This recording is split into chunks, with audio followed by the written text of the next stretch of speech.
Hi guys, James at RampantLionReviews again for you today with another beer review. For this one we are going to stick to Japan and we're going to review another beer from one of my favourite Japanese craft breweries. But this one is a collaboration brew and I'm very curious to see how this one turns out. This is yet another recommendation to me by Koji at liquor shop Asahiya in Taishibashi Yamaichi here in Osaka, and I do recommend you check out his shop if you find yourself over here. He's got a great selection of Japanese beers and some really unusual West Coast American stuff as well. So for this one we are going to go to Ise Kadoya Brewery, who are from Ise over in Mie Prefecture, and this one is a collaboration that they did with Culmination Brewing, who are from Portland in Oregon over in the West Coast in America. This one is the Neko Nihiki, which I think translates into English rather as the fluffy cat, and it's a New England IPA coming in at 8% ABV. So I think technically this one should be a New England double IPA, but Koji told me this is a very popular beer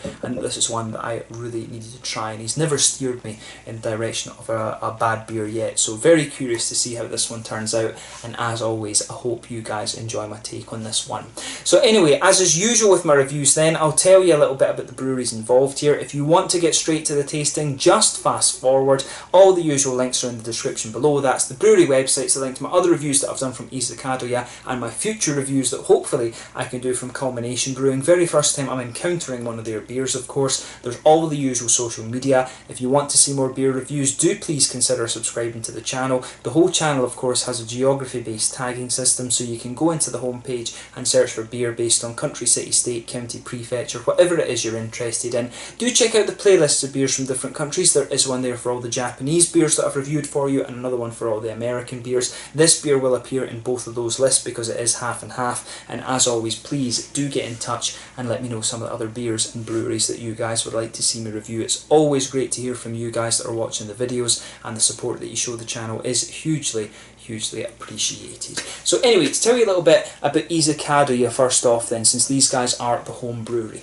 So Ise Kadoya are from Ise City in Mie Prefecture in the Kansai region of Japan, which is kind of in the central part of the country if you like. But the city is dubbed the holy city of the Shinto religion, and it's home to over 200 different Shinto shrines, notably the Ise Grand Shrine, which is one of the really big ones, the very famous ones when it comes to the Shinto religion. But the city apparently gets around 5 million visitors per year, but it's a relatively small town of only around 130,000 people. You know, Tokyo is somewhere in the region of 20 million people, so that gives you an idea of just kind of how small this city is in Japanese terms. But the brewery itself was founded back in 1997, and it's owned by Narihiro Suzuki, who'd previously studied microbiology at university, and he runs the company with his wife Chika Suzuki, who does a lot of work in the company's restaurants. But the roots of the Suzuki family business go back to 1575 when his family started the Kadoya Cafe, which had the aim of selling the Kinakomochi tea to the Ise pilgrims. But the full company name is now Nikajayomochi Kadoya Honten, and apparently this is one of the longest running companies still around in Japan. But in the early days the company struggled when the Jibiru boom fell flat, and Narihiro took a gamble and produced the Shinto beers as a sort of souvenir beer for the Ise pilgrims.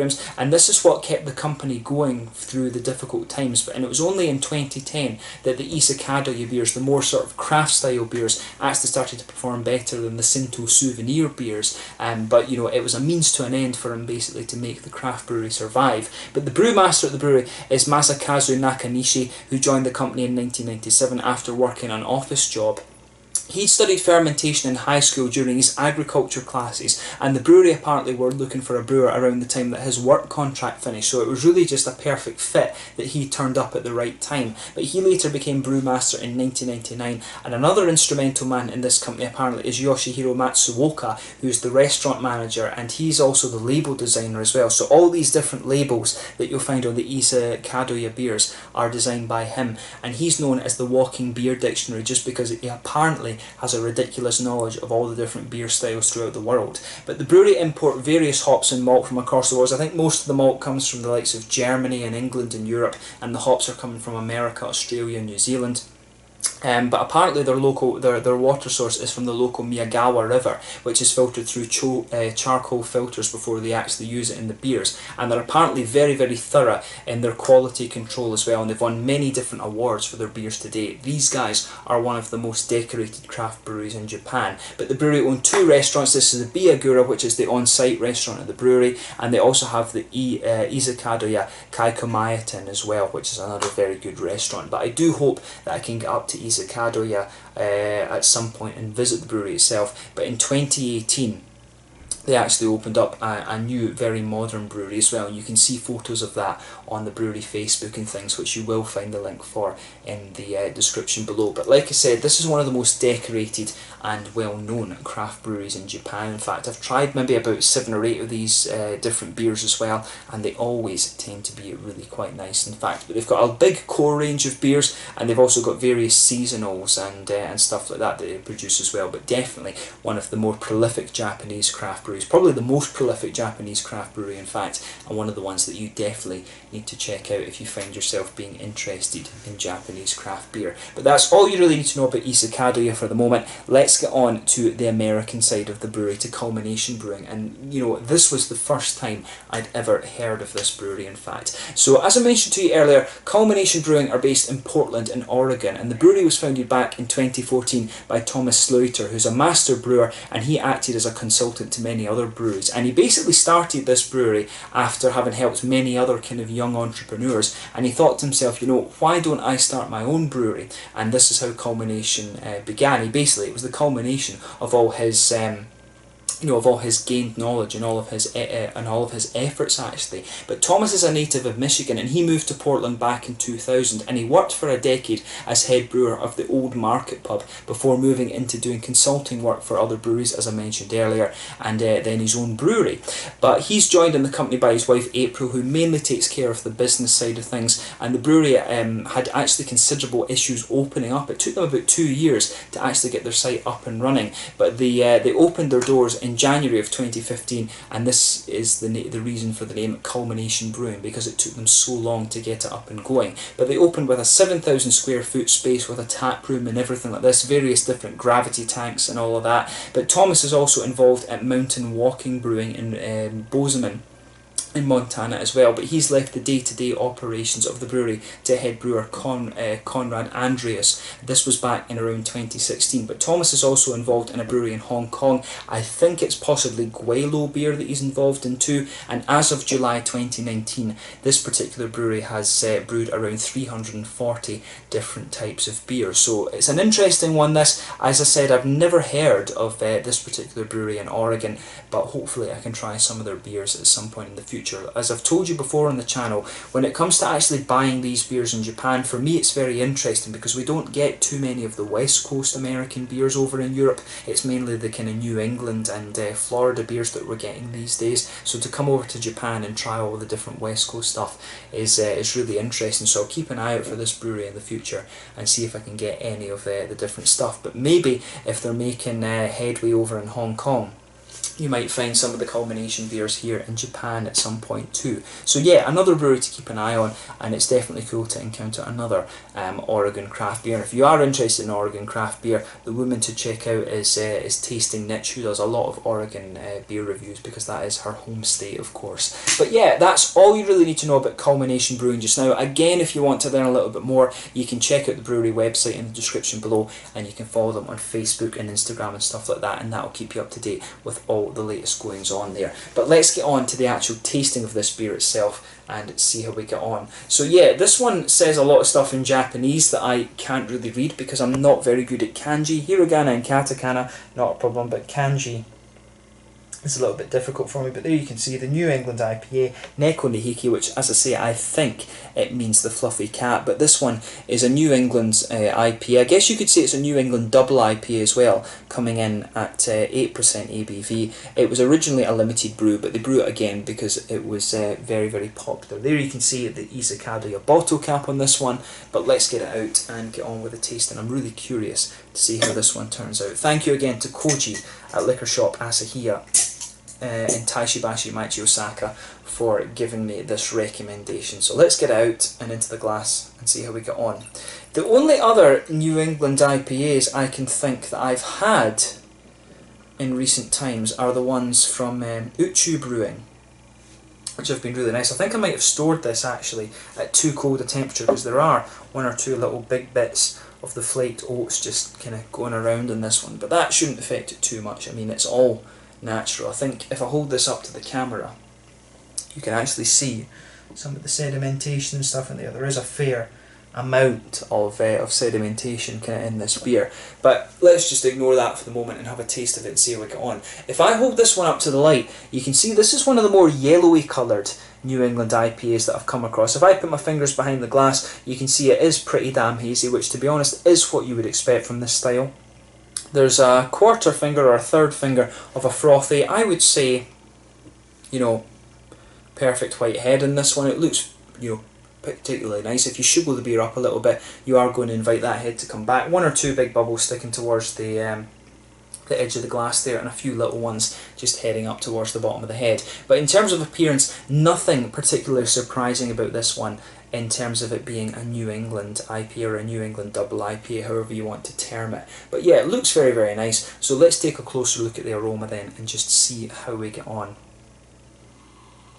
Ooh, that smells pretty nice actually. Yeah. So with this beer, it smells, you know, pretty much as you would expect from the style. You've got a lovely sort of wheaty smoothness to this one. There's definitely a nice little bit of that sort of wheaty, white bready quality to this beer. You can smell some of the oaty creaminess in there as well. A little bit of a biscuity sweetness. I'm not sure it's quite as strong as caramel, but there's definitely a little bit of a sweet edge to this beer, which is really nice, and I very much like that. Yeah, it's... The wheatiness in this beer does have a little bit of a kind of astringency to it. It's a little bit sharp, if you like, but that comes across very, very nicely. It almost has just a little touch of a kind of farmhousey quality to it, this beer, but that's quite minimal. It does lean towards the more kind of straight up New England IPA, if there is such a thing. Like I say, I think the original New England IPAs, like the Alchemist Heady Topper and stuff like this, that was you know, a farmhouse beer rather than anything else. But this one comes across very, very nicely. It does have that kind of traditional farmhousey edge to it, which I quite like, that sort of sharpness. It almost reminds me a little bit of some of those fake IPAs that are coming out of Sweden and Norway and things like that these days. So yeah, a really interesting, almost slightly funky bready base to this one. Some nice oaty creaminess, a little bit of biscuit sweetness, and also that kind of wheaty, white bready backbone that you would expect. In terms of the sort of hoppy side of this beer, yeah, you're getting a little bit of a kind of grassy floral thing coming out of this one. It's leaning a little bit more towards the floral side of things, and if you take it in a bit more deeply, you get a bit more of the grassy quality out of this. But the main focus for a New England IPA is, of course, going to be the fruity side of the beer. So for me, I'm wondering if this one has a little bit of Simcoe in it. Definitely leaning a little bit more towards the passion fruity side of thing. The two hops you can have when it comes to passion fruit, of course, is Simcoe, which is a more milky, kind of creamy passion fruit, which is what I'm getting from this. Or you can have Galaxy, which is it's a bit more of a kind of pungent passion fruit in my mind, but you also get a little bit of a pineapple note out of this one. It could right enough be passion fruit, it could actually be Galaxy and Simcoe that's in this. But I think there's something in my head that's just saying that there's Simcoe in here. It's got that little bit more of a kind of creamy, passion fruity note to it. There's also a little bit of a kind of mangoey quality to this one, which is making me think there's some citra in here. Maybe some lemon limey notes too, which could be one of two things. It could actually be a little bit of a complexity from the citra, because citra can give you those lemon limey complexities depending on what it's mixed with, or it could be a little bit of a Centennial Equinox kind of thing, but I do suspect there's something in my mind that's just telling me it's more likely to be citra, because it is a very, very popular hop in terms of the New England IPA. So I think citra and Simcoe in here perhaps, or maybe citra and Galaxy. And there's a sort of peachy, peachy's maybe too sharp, maybe more of an apricotty papaya kind of thing coming out of this one as well. So there might be some other hop in there that I've not quite recognised. You're not going to get notes like this from soriachi ace or anything like that. And you know, I suppose Shikokogen do have their Shinzo Wazi hop as well, in fairness, which is quite an interesting one. But to me, this one, I think this is maybe just a straight up Citra and Simcoe beer actually, which is a nice combination. I'm not really getting oranges, which you'd expect from Amarillo or Mosaic or, you know, Azaka or anything like that. I've got a feeling this might just be a straight up Citra and Simcoe New England IPA in fact. But it comes across very, very nicely. As I always say, take a little bit of time and just enjoy the aroma of the beer before you get stuck into it. But personally, I think this is a really nice, very straight up New England double IPA. So just take a bit of time and enjoy the aroma for yourself, but let's get stuck into this one. So this one is the Neko Nihiki, a New England IPA, technically a New England double IPA I think, from Ise Kadoya Brewery in Ise, Mie here in Japan, and Culmination Brewing, who are from Portland in Oregon over on the west coast of America. Let's get stuck into this one. Slàinte, skål, cheers, kanpai.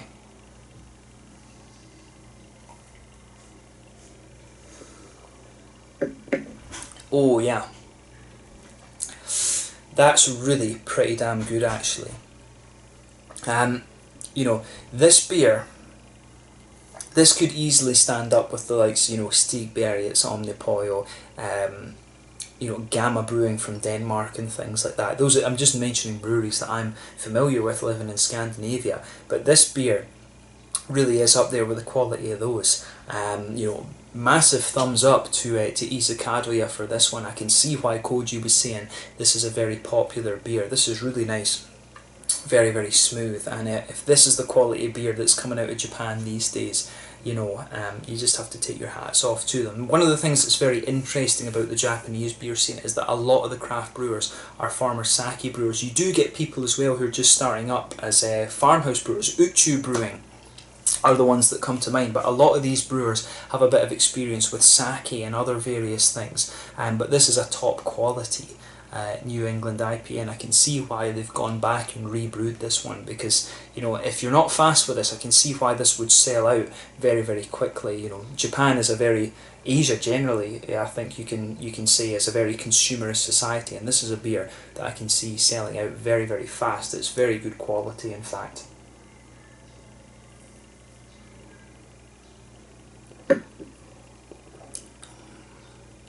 Yeah. The one thing I'll say about this, when I bought this in Koji's shop, this was 1,000, I think it was 1,050 yen. So that's somewhere in the region of like €8, €9. Partly that's because of the malt tax you have in Japan that makes it a little bit more expensive. So in fairness, one of the things you have to ask yourself about this, is it worth that price? Maybe, you know, not quite, but in terms of the Japanese market, it will sell at that price. That's the other thing you have to mention here, because you know, the Japanese, they've always brewed alcohol based on rice. Malt is very expensive for them. That's the thing you have to consider, the economic argument you have to make here. So maybe at 1,030 yen, this beer is a little bit expensive for what it is compared to some of the other things you can get. But, you know, for me reviewing the beers and having a treat, you know, why not? It's one of these ones where you just say bugger it and do it.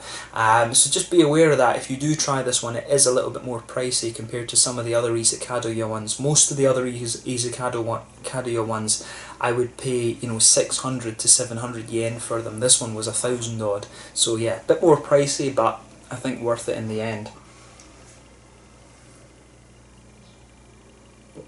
And you know, I think this is one of these ones where you're going to get the typical Japanese itokodori, where they take in useful things from other cultures. And Ise Kadoya will have watched like a hawk how this beer is brewed by Culmination Brewing, and they'll produce some of their own things that will be pretty damn good in the near future. So keep an eye on this brewery going forward if you're interested in New England IPAs, and do check out Uchu Brewing as well. But let's try and break down the flavour of this one and give you a proper tasting of this beer. So in the middle of your palate you can feel that nice, smooth, white bready, wheaty quality. That blankets the middle of your tongue. On top of that, you're getting the smoother creaminess out of the oats in this beer, and in the very, very centre of your palate you're going to get that slightly sweeter, biscuity, McVitie's digestive kind of note out of the beer. So the malt base in this one is very, very kind of straight up. I think the temperature of this beer is, the temperature of the atmosphere rather, it's about 25-30 degrees here today. The temperature of this beer really is making it seem a little bit thicker and creamier than it naturally would be, I think. But this is definitely one of the smoother and creamier New England IPAs that I've come across in recent times. Pardon me. It's even giving me a little bit of gas just because of the temperature. But yeah, in terms of the hoppy side of the beer, it's just got a nice little bit of bitterness. I'm thinking we're talking around 25 or 30 IBUs here, at a push 35. But yeah, on the hoppy side of things, back corners of the palate, there's a teensy little bit of earthiness there. As you come further forward along the sides of the tongue, it's a little bit smoother and more grassy and floral, and then round the very front curve of the palate, it's just that little bit more light and grassy, and then behind the front curve of the tongue, of course, that's where you get that little oily bubble where those juicy, fruity esters start to come out of the beer, and this one really leans towards that nice, light, tropical, juicy fruit side of things. So for me, at the very back of the palate, there's a teensy little bit of grapefruit there, but that's very, very, very, very, very, very minimal. You've got a nice sort of passion fruity note in front of that. As you come further forward, it's the mangoes. Again, I'm thinking this is just straight up Simcoe and Citra. I wouldn't be surprised if that's the hop bill on this one. I always like playing guess the hops when it comes to IPAs and stuff like this when I don't know what's in them, but I do suspect this one might just be Citra and Simcoe. But you've got a nice sort of mangoey, there's a sort of apricot-y papaya type thing in there as well, which you can get from Citra. I think this is just a very straight up passion fruity, mango, apricot-y papaya type thing. So I really think it's Citra and Simcoe that are forming the backbone of this beer. If you go onto the very tip of your tongue, there's a little bit of a lychee, gooseberry kind of thing to this one, particularly when you go further into the aftertaste as well. But again, that's joined by that nice smooth oaty creaminess and also the white breadiness from the wheaty side of the beer as well. But in terms of a New England IPA, this is pretty damn solid, and I think it's quite exciting actually to see Ise Kadoya doing collaborations like this, because they will take this and they will, they'll learn from it. That's what the Japanese do. They take things in, they learn from it, and they make their own stamp on it actually. So I'm very curious to see what Ise Kadoya do with this style going forward, because they've done a damn good job of this one, and I'm sure they will have learned a lot from Culmination Brewing when brewing this beer.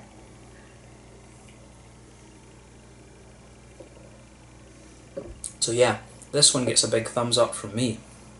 I mean, the Crazy Rich Lupulins from Carbon Brews in Hong Kong as well, it's very similar to that. And this is what the interesting thing about this beer itself is, that this one really is very thick and very creamy. I've always said about Japanese craft beer, regardless of what style it is, you will always get an element of that Japanese crispness and drinkability to it, because that's generally what the Japanese expect from their beer, but you don't get too much of that in this one. This one really has that authentic, rich thickness to it actually, so that's another interesting take on this one. With that note, we'll move on to the mouthfeel. So for me, this beer overall is a fairly full-bodied beer. The carbonation is very, very smooth in this one. It really is leaning towards that thicker, creamy side of things. This is one of the thickest and most full-bodied Japanese craft beers that I've come across, in fact. Nice little bit of hoppy bitterness. We are only talking about 30 IBUs with this one though, but that is exactly what you'd expect from the style. The malt base has a lot of smoothness to it, a little bit of creaminess and a little touch of sweetness as well,